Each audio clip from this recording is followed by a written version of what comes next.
Okay hi everyone. सो आज हम HCV का एक क्वेश्चन डिस्कस करेंगे, that is question number 26. So it says find the equivalent capacitances of the combinations shown in figure between the indicated points. Fine. So इस video में हम first वाले circuit की बात करेंगे. तो इसको हम अलग से देखते हैं. देखो इस तरह से ये डायग्राम आपको गिवन. यहाँ पे 5 कैपेसिटर्स हैं और कुछ व्हीट स्टोन ब्रिज तरह से हमें दिख रहा है. क्या ये बैलेंस्ड व्हीट स्टोन ब्रिज है? लेट्स से ये है C1, let's say C1, C2, C3, C4 and C5. ये C5. 1 into 1, that should be equal to 3 into 3 for balanced wheat stone bridge. तो यहाँ पे ये कंडीशन सेटिस्फाई नहीं हो रही है, so it means unbalanced wheat stone bridge है. अनबैलेंस्ड व्हीट स्टोन ब्रिज का भी एक स्पेशल केस है. आप देखो, अगर मैं C2 और C4 की पोजीशंस को इंटरचेंज कर दूं, लेट्स से ऊपर हमारे पास अगर 1 माइक्रोफैरेड होता और नीचे हमारे पास 3 माइक्रोफैरेड होता, देन ये बैलेंस हो जाता. 1 into 3 that is equal to 3 into 1. So ये फिर बैलेंस्ड व्हीट स्टोन ब्रिज हो जाता. सो ये एक स्पेशल तरह का अनबैलेंस्ड व्हीट स्टोन ब्रिज है जिसको सॉल्व करने का एक स्टैंडर्ड प्रोसीजर है जो कि हम इस वीडियो में डिस्कस करेंगे. अब देखो हमें क्या दे रखा है. ये C1 है, ये C2 है, ये C3 है, ये C4 है एंड लेट्स से ये क्या है, ये C5 है. क्या करना है? सबसे पहले आपको स्टैंडर्ड प्रोसीजर है ना, तो आपको जस्ट फॉलो करना है वो टाइम से. इस सर्किट को उठा के मैंने एक बैटरी से कनेक्ट कर दिया. लेट्स से जो बैटरी है उसका पोटेंशियल डिफरेंस कितना है V.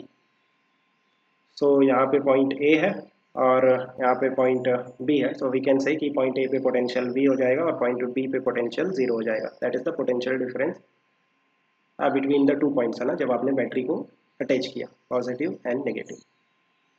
नाउ लेट्स से जो बैटरी चार्ज सप्लाई करेगी वो होगा x plus y. X plus y क्यों ले रहा हूँ मैं? बिकॉज मुझे आगे जाके डिवाइड करना है. लेट्स से ऊपर से गया x और नीचे जो चार्ज गया वो गया y. सो C1 में कितना चार्ज आएगा? आप देखो उससे कितना चार्ज पास कर रहा है x. So let's say Q1 that is the charge on the first capacitor, that is x. C3 इसमें कितना चार्ज आएगा? Let's say Q3 that is equal to y, है ना, y चार्ज पास करेगा इससे. अब C2 में कितना चार्ज आएगा? आप देखो ऊपर वाले ब्रांच से यहाँ से जो चार्ज पास करेगा वो होगा y और नीचे से जो चार्ज पास करेगा वो होगा x. यहाँ से x आया, यहाँ पे y गया और यहाँ पे y आया, यहाँ पे x गया.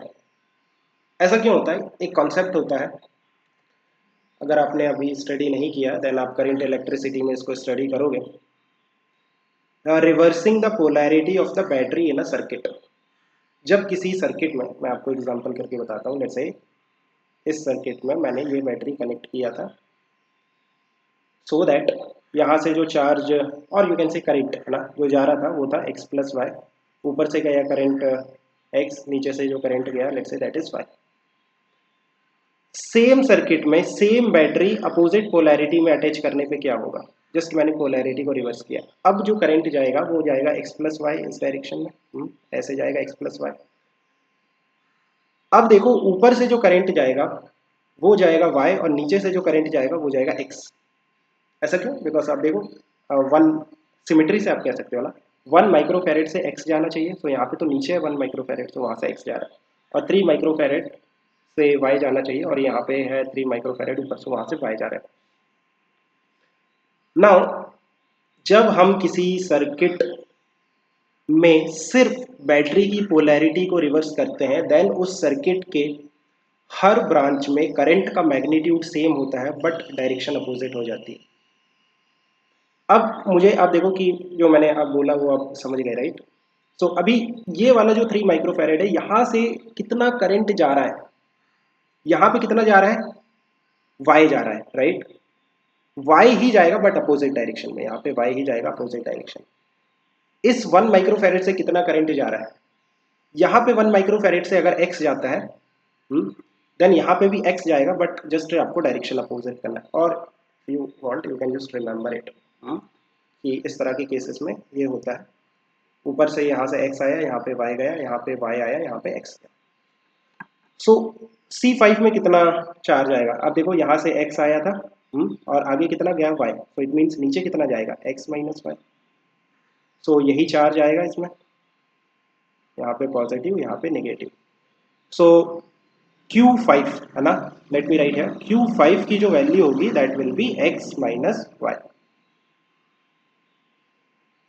C2 से जो चार्ज पास करेगा, यहाँ पे पॉजिटिव चार्ज आ जाएगा, यहाँ पे नेगेटिव चार्ज आ जाएगा, यहाँ से y चार्ज पास कर रहा है, सो लेट्स से Q2 उसकी वैल्यू कितनी हो जाएगी y, that is the charge on the second capacitor. यहाँ से x चार्ज पास कर रहा है, तो यहाँ पे पॉजिटिव, यहाँ से नेगेटिव, और लेट्स से Q4 है ना, that is the charge on the fourth capacitor, उसकी वैल्यू कितनी होगी x, यहाँ से x चार्ज पास कर रहा है क्योंकि। नाउ अब देखो मुझे इक्विवेलेंट कैपेसिटेंस निकालना था। सो इक्विवेलेंट कैपेसिटेंस का जो कॉन्सेप्ट है वो क्या है कि इस पूरे कॉम्बिनेशन ऑफ कैपेसिटर को मुझे एक सिंगल कैपेसिटर से रिप्लेस करना है जिसका इक्विवेलेंट कैपेसिटेंस होगा C इक्विवेलेंट, सच दैट अगर मैं सेम पोटेंशियल अप्लाई करूं, यहाँ पे आप देखो हमने इस कॉम्बिनेशन के अक्रॉस जो पोटेंशियल अप्लाई किया था वो था V है ना, A और B। सो ये हो गया A और ये हो गया B। सेम पोटेंशियल अप्लाई करने पे सेम चार्ज मिलना चाहिए, x प्लस वाई का जो चार्ज मिल रहा था वही मिलना चाहिए। सो इस इक्विवेलेंट कैपेसिटेंस में जो चार्ज आएगा वो आएगा x plus y, right. So C equivalent that will be, इसमें चार्ज आएगा x plus y charge divided by जो पोटेंशियल डिफरेंस है इसके अक्रॉस वो कितना है v, right, potential difference is v। So C equivalent that will be x plus y upon v। Now इस जो भी हमने किया है C इक्विवेलेंट की वैल्यू होगी x plus y upon v। So आपने यहाँ पे जो भी डेटा फाइंड आउट किया है उसका यूज करके आपको निकालना क्या है C इक्विवेलेंट, और C इक्विवेलेंट की वैल्यू होगी x plus y upon v। So x और y को अगर मैं v के टर्म्स में निकाल लूँ देन मेरा काम बन जाएगा। आप देखो क्या आप पोटेंशियल डिफरेंस निकाल सकते हो? C1 के across potential difference let's say delta V1, कितना पोटेंशियल डिफरेंस होगा, उसमें चार्ज कितना है x, उसका कैपेसिटेंस कितना है 1। Delta V2 potential drop across second capacitor, उसमें चार्ज कितना है Q2 दैट इज y, और उसका कैपेसिटेंस कितना है C2 that is 3। Delta V3 charge कितना है y, कैपेसिटेंस कितना है 3। डेल्टा V4 चार्ज कितना है x, कैपेसिटेंस कितना है 1। डेल्टा V5 चार्ज कितना है x माइनस वाई, कैपेसिटेंस कितना है 4, राइट। नाउ अब हम क्या करते हैं, जैसे मैं बात करता हूँ कि कितना पोटेंशियल डिफरेंस है A और B के बीच में, तो A और B के बीच में जो टोटल पोटेंशियल डिफरेंस है वो है V। अब अगर हम A से B तक जाते हैं, A से B तक मूव करते हैं, देन जो टोटल पोटेंशियल ड्रॉप होगा वो होगा V का। अगर मैं A से B इस तरह से जाता हूँ ना, इस पाथ को फॉलो करते हुए जाता हूँ, देन पहले मुझे कौन मिलेगा C1 के अक्रॉस कितना पोटेंशियल डिफरेंस है x, फिर मैं आगे गया मुझे C2 मिला, उसमें कितना पोटेंशियल ड्रॉप हुआ y/3, और फिर मैं पॉइंट B तक पहुंच गया, राइट। सो पॉइंट A से B तक जाने में जो टोटल पोटेंशियल ड्रॉप होगा that will be V, that is equal to C1 के अक्रॉस पोटेंशियल ड्रॉप हुआ x और C2 के अक्रॉस पोटेंशियल ड्रॉप हुआ y/3, राइट।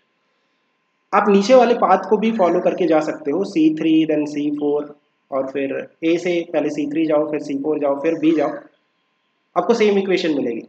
लिख के देख लेना। अब मैं दूसरा पाथ चूज करता हूँ, एक इक्वेशन और चाहिए बिकॉज दो वेरिएबल है x और y। अब मैं A से पहले जाऊंगा C1, फिर यहाँ पे जाके मैं नीचे जाऊंगा, लाइक ये कौन सा है C5, फिर C5 से फिर मैं जाऊंगा कहाँ C4, और फिर मैं B तक पहुंच जाऊंगा।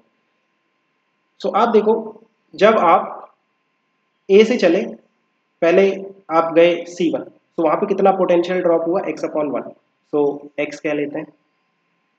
फिर आप पहुंचे कहाँ पे C5, वहां पे कितना पोटेंशियल ड्रॉप हुआ x minus y upon 4, so x minus y upon 4, right. फिर कहाँ पहुंचे हम, C4, वहां पे कितना पोटेंशियल ड्रॉप हुआ, x, सो ये प्लस x, और फिर यहाँ से हम पॉइंट B चले गए। तो जो टोटल पोटेंशियल ड्रॉप हुआ A से B में, that is again V, right, that is the potential difference across A and B। सो दो इक्वेशन आ गई, दो वेरिएबल आ गए। अब मैं x और y को v के टर्म्स में फाइंड आउट करूंगा। एक बार x और y v के टर्म्स में आ गए, देन इस इक्वेशन में x और y को जब मैं v के टर्म्स में पुट करूंगा, देन v से v कैंसिल हो जाएगा और मुझे C इक्विवेलेंट की न्यूमेरिकल वैल्यू मिल जाएगी। सॉल्व करते हैं ना। इक्वेशन 1 क्या है, v इज इक्वल टू, ये इक्वेशन 1 है और ये इक्वेशन 2 है। पहले मैं इसको थोड़ा सही जगह पे लिख लेता हूँ। v is equal to x plus y by 3, v is equal to x plus y by 3, ये इक्वेशन 1 है। और जो सेकेंड इक्वेशन है, v is equal to 2x plus कितना था, अब देखो, 2x plus x minus y by 4, x minus y by 4, let's use white colour. ये इक्वेशन 2 है ना। इक्वेशन 1 को थोड़ा सिंप्लीफाई करो, so 3v is equal to 3x plus y, और इसको थोड़ा सिंप्लीफाई करो, सो ये 4 का एलसीएम आएगा, 4v इज इक्वल टू 8 और एक 9x माइनस वाई। दोनों इक्वेशन को ऐड कर देते हैं तो y कैंसिल हो जाएगा। इक्वेशन को ऐड करेंगे तो 7v is equal to 12x, so the value of x is 7v by 12। x का वैल्यू आ गया, सो y का वैल्यू कैसे निकालेंगे, इस इक्वेशन से निकालते हैं। The value of y will be 3v minus 3x, 3x की वैल्यू कितनी है, 7v बाई 12, राइट। सो यहाँ से आप देखो, पहले ये कैंसिल कर देते हैं, ये हो जाएगा 4, फिर ये हो जाएगा 12 माइनस 7 इंटू वी बाई 4, कितना आ रहा है भाई, 5v बाई 4, राइट, ठीक। ये हो गया x और ये हो गया y। नाउ C इक्विवेलेंट कितना था, C इक्विवेलेंट आप जाके चेक करो, x plus y upon v, हाँ, so C equivalent is x plus y upon v, x plus y upon v। So x की वैल्यू है 7v अपॉन 12, y की value है 5v by 4 divided by v। So v को तो पहले हटाओ यहाँ से। अब आ रहा है 7 by 12 plus 5 by 4, so 4 into 3 कर देते हैं, इसको भी इंटू 3 कर देते हैं। सो 12 का एलसीएम आ गया और ये कितना हो गया 15, और ये हो गया 7, और 15 और 7 कितना होता है 22, राइट। तो ये कितना आ गया 11/6 microfarad. So this is the C equivalent. ये थोड़ा स्टैंडर्ड प्रोसीजर है, आपको थोड़ा सा दिमाग में रखना पड़ेगा, है ना। I hope you have understood. Keep working hard mister fluff. Next video में हम डिस्कस करेंगे नेक्स्ट साइकिल।